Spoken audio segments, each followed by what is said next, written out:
ಕೆಲವೊಂದು ವಿಚಾರಗಳಲ್ಲಿ ನನ್ನನ್ನು ನೋಡಿಕೊಂಡ್ರೆ ಚುಚ್ಚುತ್ತಿದೆ ನನಗೆ ಅಂಥೇಳಿ ಪ್ರತಾಪ್ ಅವರು ಹೇಳಿದ್ದಾರೆ. ಏನಾಗಿದೆ ಇಲ್ಲ ಅಂತಂದರೆ, ಒಂದು ಬಿಗ್ ಬಾಸ್ ಮನೆಯಲ್ಲಿ ಆಯಿತು, ತಮ್ಮನ್ನು ತಾವು ಅರ್ಥ ಮಾಡ್ಕೋಬೇಕು. ಅಂದರೆ ಇಲ್ಲಿವರೆಗೂ ಕೂಡ ಆಟ ಆಟ ಆಟ ಅಂತ ಹೇಳಿ ಬಂದರು, ಗೆಲ್ಲಬೇಕು ಅನ್ನೋದರಲ್ಲಿ ತಮ್ಮನ್ನು ತಾವು ಕಳ್ಕೊಂಡು ಬಿಟ್ಟಿದ್ರಲ್ವ. ಹಾಗಾಗಿ ಬಿಗ್ ಬಾಸ್ ಅವರು ತಮ್ಮನ್ನು ತಾವು ಪಡ್ಕೊಳ್ಳಿ, ಅಂದರೆ ತಾವೇನು ಅನ್ನೋದನ್ನು ಮತ್ತೆ ಗುರುತಿಸ್ಕೊಳ್ಳಿ, ನೆನಪಿಸ್ಕೊಳ್ಳಿ ಅಂತ ಹೇಳಿಬಿಟ್ಟು ಬಿಗ್ ಬಾಸ್ ಅವರು ಈ ಒಂದು ಟಾಸ್ಕನ್ನು ಕೊಟ್ಟಿದ್ದಾರೆ ಅಂತಲೇ ಹೇಳ್ಬೋದು. ಕನ್ನಡಿ ಮುಂದೆ ಹೋಗಿ ಕುಂತ್ಕೊಂಡು ಅವಾಗ ನಾವು ಅದನ್ನು ನೇರವಾಗಿ ನೋಡೋಕ್ಕಾದರೆ ಅದು ನಾವೇ, ಇಲ್ಲ ಆಗಿಲ್ಲ ನಾವು ಅಂತಂದಾಗ ನಾವೇನೋ ತಪ್ಪು ಮಾಡಿದ್ದು ಅದು ನಮ್ಗೆ ಚುಚ್ಚಕತ್ತದ ಅಂತ ಅಂದಾಗ ಈ ಥರ ಆಗ್ತವಂತಲೇ ಹೇಳ್ಬೋದು. ಚುಚ್ಚೋದಂದರೆ ತಪ್ಪು ಮಾಡಿದಾಗ ಅಷ್ಟೇ ಅಲ್ಲ, ಕೆಲವೊಂದು ವಿಚಾರಗಳಲ್ಲಿ ನಾವು ಏನು ಮಾತಾಡದೇ ಇದ್ದಾಗ ಆ ಥರ ಇರ್ತಾವಲ್ಲ, ಅವಾಗ ಕೂಡ ನಾವು ಮಾತಾಡದೇ ಇದ್ವಲ್ಲಪ್ಪ ಅನ್ನೋದು ಒಂದು ವಿಚಾರಗಳು ಕೂಡ ಕಾಡ್ತಾ ಹೋಗ್ತಾವಂತಲೇ ಹೇಳ್ಬೋದಲ್ಲ. ಇಲ್ಲಿ ಏನಾಗಿದೆ ಅಂತಂದರೆ ವಿನಯ್ ಅವರು ಕೂಡ ಬಂದು ಎಮೋಷ್ನಲ್ ಆಗಿದ್ದಾರೆ.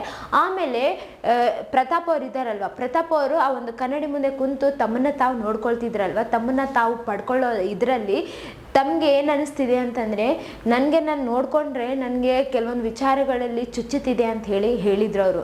ಅಂದರೆ ಅವ್ರು ತಪ್ಪು ಮಾಡಿದ್ರಲ್ವ ಹಿಂದೆಗಡೆ, ಅದೆಲ್ಲವನ್ನು ನೆನೆಸ್ಕೊಂಡ್ರು ಅಥವಾ ತಮಗೆ ಏನು ಹೇಳಬೇಕನ್ಸಿತ್ತೋ ಅದನ್ನು ಹೇಳದೆ ಕೆಲವೊಂದು ಸಂದರ್ಭದಲ್ಲಿ ಸುಮ್ಮನೆ ಆಗಿದ್ರಲ್ಲ, ಅದು ಆಗಿದೇನೋ ಗೊತ್ತಾಗ್ತಿಲ್ಲ ಅಂತ ಹೇಳ್ಬೋದು. ಆದರೆ ಅವ್ರ ಮನಸ್ಸಿಗೂ ಕೂಡ ಬೇಜಾರಾಗಿರೋದಂತೂ ಇಲ್ಲಿ ಕಾಣಿಸ್ತಾ ಇದೆ. ಆಮೇಲೆ ತುಂಬ ಬೇಜಾರಾಗಿರೋದು ಯಾರಿಗಪ್ಪ ಅಂತಂದರೆ ಕಾರ್ತಿಕ್ ಅವ್ರಿಗೆ ಅಲ್ಲೋಗಿ ಕುಂತು ತಮ್ಮನ್ನು ತಾವು ನೋಡ್ಕೋಬೇಕಲ್ಲ ಕನ್ನಡಿಯಲ್ಲಿ. ನಾನು ಫ್ರೆಂಡ್ಸ್ನ ಯೂಸ್ ಮಾಡ್ಕೊತೀನಿ ಅಂತ ಹೇಳಿ ಅಪಾರ್ಥ ಮಾಡ್ಕೊಂಡಿದ್ದಾರೆ ಅಂಥೇಳಿ ಒಂದು ಮಾತನ್ನು ಹೇಳಿದ್ದಾರೆ. ಅಂದರೆ ಎಷ್ಟು ಎಮೋಷ್ನಲ್ ಆಗಿದ್ದಾರೆ ಅವ್ರದ್ದು ಮಾತ್ರ ಅವ್ರಿಗೆ ಗೊತ್ತಂತಲೇ ಹೇಳ್ಬೋದು. ಅಂದರೆ ತಮ್ಮ ಮನಸ್ಸಿಂದು ಏನು ಹೆಂಗ ಅಂಥೇಳಿ ಯಾರಿಗೂ ಗೆಸ್ ಮಾಡೋಕ್ಕಾಗಲ್ಲ. ಆದರೆ ತಮ್ಮದಾಗಲಿ ಯಾರದೇ ಆಗಲಿ ಹೇಳಬೇಕಂದ್ರೆ ಅವ್ರ ಮನಸ್ಸಿಗಿಂತ ಚಂದ ಯಾರಿಗೂ ಗೊತ್ತಿರಲ್ಲ ಅಂತಲೇ ಹೇಳ್ಬೋದಲ್ಲ. ಇಲ್ಲಿ ಕಾರ್ತಿಕ್ ಅವರು ಇಲ್ಲಿವರೆಗೂ ಕೂಡ ಫ್ರೆಂಡ್ಶಿಪ್ ಅಂದಾಗ ಫ್ರೆಂಡ್ಶಿಪ್ನ ಎಷ್ಟಿರಬೇಕು ಅಷ್ಟೇ, ಆಟ ಅಂತ ಹೇಳಿ ಬಂದಾಗ ಆಟ ಥರ ಹೆಂಗೆ ನೋಡಬೇಕು ಹಂಗೆ ನೋಡ್ತಿದ್ರು ಅವ್ರು ಅಂತಲೇ ಹೇಳ್ಬೋದು.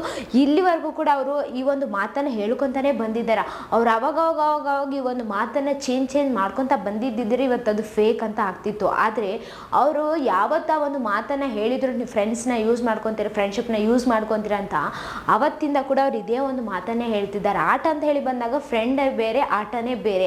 ಆಟ ಅಂತ ಹೇಳಿ ಬಂದಾಗ ಈ ಒಂದು ಆಟದಲ್ಲಿ ಚೆನ್ನಾಗಿ ಆಡಿಲ್ಲ ಹಂಗಿಂಗ ಅಂತಂದರೆ ನನ್ನ ಫ್ರೆಂಡೇ ಇರಲಿ, ದುಶ್ಮನೇ ಇರಲಿ, ಯಾರೇ ಇರಲಿ ನಾನು ಹೇಳ್ತೀನಿ. ಅದೇ ಆಟವನ್ನು ತುಂಬ ಚೆನ್ನಾಗಿ ಆಡಿದ್ದಾರೆ ಅಂತಂದರೆ ಅವ್ರು ನನ್ನ ದುಶ್ಮನ್ ಇದ್ದರೂ ಕೂಡ, ಅಂದರೆ ನನ್ನ ಶತ್ರು ಇದ್ದರೂ ಕೂಡ ನಾನು ಅವ್ರಿಗೆ ಚೆನ್ನಾಗಿ ಆಡಿದ್ದೀರಾ ಅಂತ ಹೇಳಿ ಹೇಳ್ತೀನಿ ಅಂಥೇಳಿ ಒಂದು ಮಾತನ್ನು ಹೇಳ್ಕೊತಾನೆ ಬಂದಿದ್ದಾರೆ ಇಲ್ಲಿವರೆಗೂ ಕೂಡ.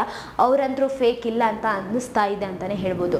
ಇನ್ನು ಸಂಗೀತ ಅವರು ಎಷ್ಟೋ ಸಲ ಹೋಗ್ಬಿಟ್ಟು ಅವ್ರಿಗೆ ಮಾತಾಡ್ಕೊಳ್ಳೋದು, ಅವರು ಯಾರ ಹತ್ರ ಹೇಳ್ಕೊಂಡ್ರು ಕೂಡ ಹಿಂದೆ ಆಮೇಲೆ ಚುಚ್ಚಿಬಿಡ್ತಾರಪ್ಪ ಇವರು ಬಂದು ನಮಗೆ ಮೈನಸ್ ಮಾಡಿಬಿಡ್ತಾರ ಅಂಥೇಳಿ ಈ ಒಂದು ಮಾತನ್ನು ಅವರು ಅವಾಗ ಹೇಳ್ಕೊಂಡಿದ್ರಲ್ವ. ಇವಾಗ ಅವರು ಕನ್ನಡಿ ಮುಂದೆ ಹೋಗಿ ಕುಂತಾಗ ತಮ್ಮನ್ನು ತಾವು ಪಡ್ಕೋಬೇಕಂತ ಹೇಳಿ ಬಿಗ್ ಬಾಸ್ ಅವ್ರು ಏನು ಹೇಳಿದಾರೋ ಅದರಲ್ಲಿ ಸಂಗೀತ ಅವರು ಪ್ರೌಡ್ ಆಫ್ ಯು ಅಂತ ಹೇಳಿದ್ದಾರೆ ಅಂತ ಹೇಳ್ಬೋದು. ಅಂದರೆ ತಮ್ಮನ್ನು ತಾವು ಪಡ್ಕೊಳ್ಳೋ ಜೊತೆಗೆ ಆಟವನ್ನು ಕೂಡ ಆಡ್ಕೊತ ಬಂದಿದ್ದಾರೆ. ಇಲ್ಲಿವರೆಗೂ ಕೂಡ ತಾವೇನು ಹೆಂಗ ಅಂತ ಹೇಳಿ ಅವ್ರಿಗೆ ಮಾತ್ರ ಗೊತ್ತಿದೆ ಅಂತಲೇ ಹೇಳ್ಬೋದು. ಆಮೇಲೆ ಅವರು ಈಗ ಆಟವನ್ನು ಆಡ್ಕೊತ ತಮ್ಮನ್ನು ತಾವು ಮರ್ತಿಲ್ಲ ಅಂತಲೇ ಹೇಳ್ಬೋದು. ಅದಕ್ಕೆ ನಾನೇನು ಅಂಥೇಳಿ ನನಗೆ ಗೊತ್ತು ಮಾಡ್ಕೊಂಡಿದ್ದೀನಿ ನಾನು ಅಂಥೇಳಿ ತುಂಬ ಎಮೋಷ್ನಲ್ ಆಗಿಬಿಟ್ಟಿದ್ದಾರೆ. ಆಮೇಲೆ ಖುಷಿ ಕೂಡ ಆಗಿದೆ ಅವ್ರಿಗೆ ಅಂತಲೇ ಹೇಳ್ಬೋದು. ಸೊ ಇವತ್ತಂತರೂ ಎಪಿಸೋಡ್ ಫುಲ್ ಎಮೋಷ್ನಲ್ ಇರ್ತದೆ ಅಂತಲೇ ಹೇಳ್ಬೋದು. ಇನ್ನು ತುಕಾಲಿ ಸಂತೋಷ್ ಅವರು, ವರ್ತೂರು ಸಂತೋಷ್ ಅವರು ಇನ್ನು ಯಾವ್ಯಾವ ಥರ ಹೇಳ್ಕೊಂಡಿದ್ದಾರೋ ಕಾದು ನೋಡಬೇಕಾಗಿದೆ ಅಷ್ಟೇ. ಸೊ ಇದೇ ಥರ ಮತ್ತಷ್ಟು ವಿಡಿಯೋಸ್ಗಾಗಿ ನಮ್ಮ ಚಾನಲನ್ನು ಲೈಕ್ ಮಾಡಿ, ಶೇರ್ ಮಾಡಿ, ಸಬ್ಸ್ಕ್ರೈಬ್ ಆಗಿ. Thank you.